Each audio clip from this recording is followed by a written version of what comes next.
চারদিকে সমুদ্রে ঘেরা ছোট্ট ছোট্ট সহস্রাধিক দ্বীপ নিয়ে ভারত মহাসাগরের দেশ মালদ্বীপ।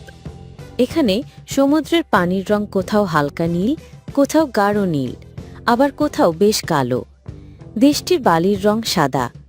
সমুদ্র তীর ঘেঁষে গড়ে ওঠা জনপদের চারদিকে ঘিরে আছে কেবলই অফুরন্ত জলরাশি।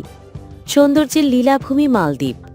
শ্রীলঙ্কা থেকে প্রায় ৪৫০ মাইল পশ্চিম দক্ষিণে ১২০০টি দ্বীপ নিয়ে গঠিত এই মালদ্বীপ। এর মধ্যে ২৫০টি দ্বীপ ব্যবহারযোগ্য। এতে রয়েছে ২৮টি অ্যাটল। সমুদ্রপৃষ্ঠ থেকে এর গড় উচ্চতা মাত্র ১.৫ মিটার। এশিয়ার সবচেয়ে ছোট এবং দুনিয়ার সবচেয়ে নিচু দেশ মালদ্বীপ। দেশটিতে বিশ্বের নানা প্রান্ত থেকে লাখ লাখ পর্যটক ভ্রমণে এসে দেখেন অবাক করা সমুদ্র।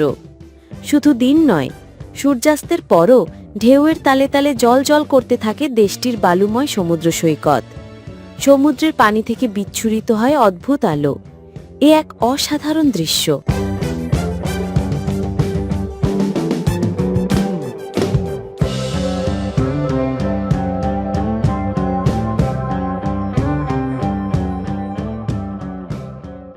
দেশটিতে আমরা গিয়েছিলাম জুলাই মাসে। সামুদ্রিক লঞ্চ নিয়ে আমরা বেরিয়ে পড়েছিলাম সমুদ্র দর্শনে। মজার ব্যাপার হলো, একই সমুদ্রে পানি একই রকম নয়। কোথাও নীল, আবার কোথাও কালচে নীল। দর্শক দৃশ্যটি দেখতে পাচ্ছেন। আরও মজার ব্যাপার হলো, এই নীল এবং কালচে নীল কিন্তু কখনই মিশে যায় না। যার যার চরিত্র নিয়ে আলাদাই রয়ে গেছে। সমুদ্র থেকেই আমরা দেখতে পাই দূরে দ্বীপের বসতি এলাকা। সমুদ্রে চলাচল করে সব ধরনের জলযান, যেমন স্পিডবোট, বোট, স্টিমার, লঞ্চ এবং ছোট বড় জাহাজ, যেটি থেকে পর্যটকরা এইসব যানে করে সমুদ্র ভ্রমণ করেন।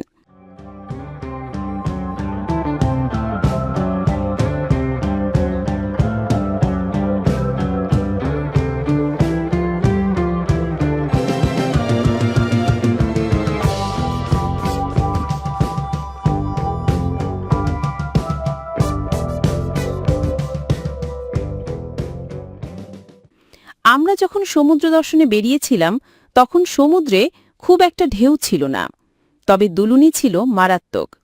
আর এই দুলুনিতে কেউ আক্রান্ত হচ্ছিলাম পেটের যন্ত্রণায়, কেউ সি সিকনেসে, কেউ নানান সমস্যায়।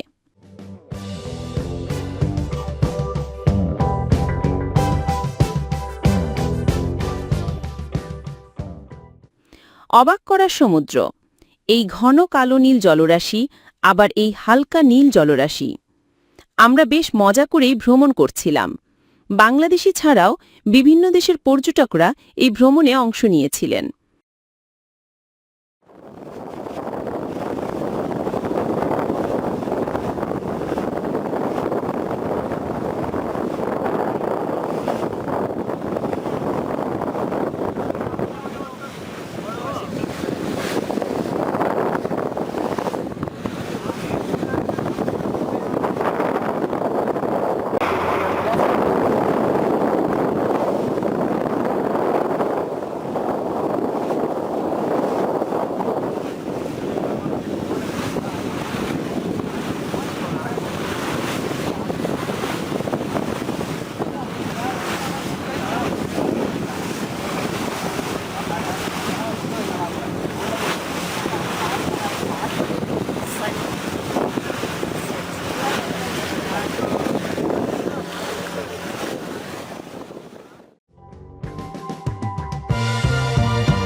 সমুদ্রে জলকেলি করার ব্যবস্থাও ছিল।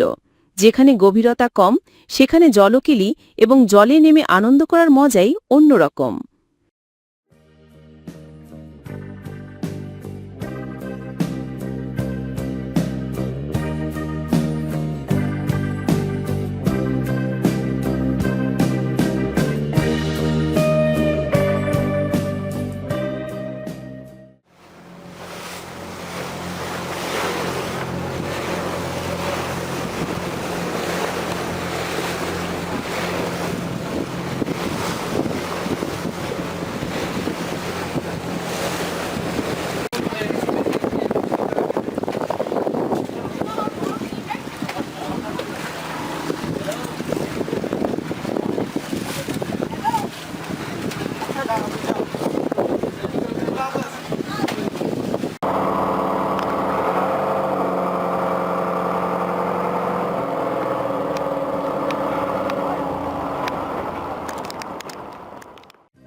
অবাক করা সমুদ্র।